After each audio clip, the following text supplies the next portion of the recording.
To achieve a cinematic, chopped-up animation style, you have to take smooth video and intentionally drop the frame rate. The standard workflow is to apply the posterized time effect to decimate your frames. This successfully creates the stutter, but it introduces a harsh, distracting judder on any moving objects. If you try to smooth that judder by applying CC force motion blur directly to the layer, the image breaks. You get catastrophic edge jitter and a characteristic gloopiness where the object appears to be melting. This happens because the motion estimation engine is trying to calculate sub-pixel movement using a time stream that is no longer continuous. When you force a 24 frame per second video down to 15, you are performing non-integer frame rate decimation. Because the frames don't align perfectly, the software deletes uneven slices of time to make the math work. Optical flow analysis works like a detective tracking pixels frame to frame. Here, vectors show the exact coordinates used to track the football player, but when decimation deletes frames, we get temporal aliasing. The distance between vectors becomes too large, forcing the software to guess. Applying CC force motion blur to this fractured data forces the software to blur along that incorrect guessed path. The result is the melting visual artifact you see on the edges of your objects. This confusion creates a massive occlusion trap. This occurs when a foreground object moves across a background, while the optical flow engine is unable to distinguish the two layers.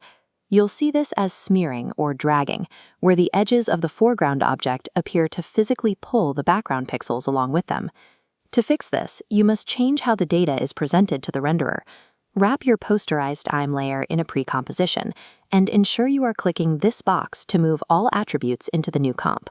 This changes the render order. By nesting time decimation, After Effects processes the stuttered frames first. The motion blur effect now sees this choppy movement as a finished, solid video stream, rather than looking through the effect at the original deleted frames. This organization creates a stable foundation, allowing the software to calculate artificial blur based on the new stuttered motion of the pixels. Now, apply CC force motion blur to the outside of that new pre-comp layer. If you still see minor ghosting or double images, go to your effect controls and increase the motion blur samples to 16 or 32.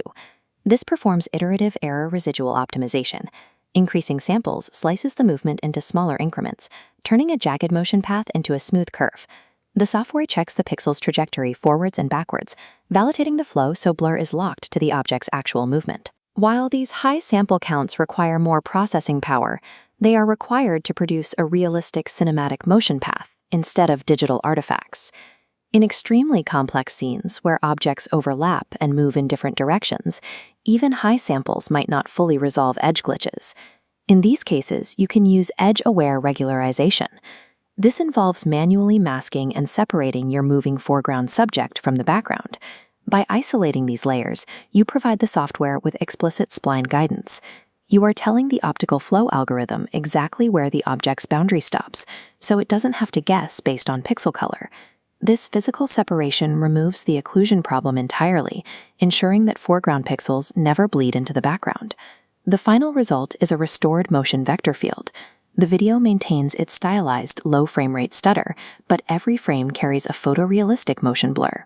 There is no longer any melting, no more edge jitter, or ghosting during fast action. By managing your render pipeline and understanding how the software calculates motion, you can turn a broken technical artifact into a reliable cinematic tool.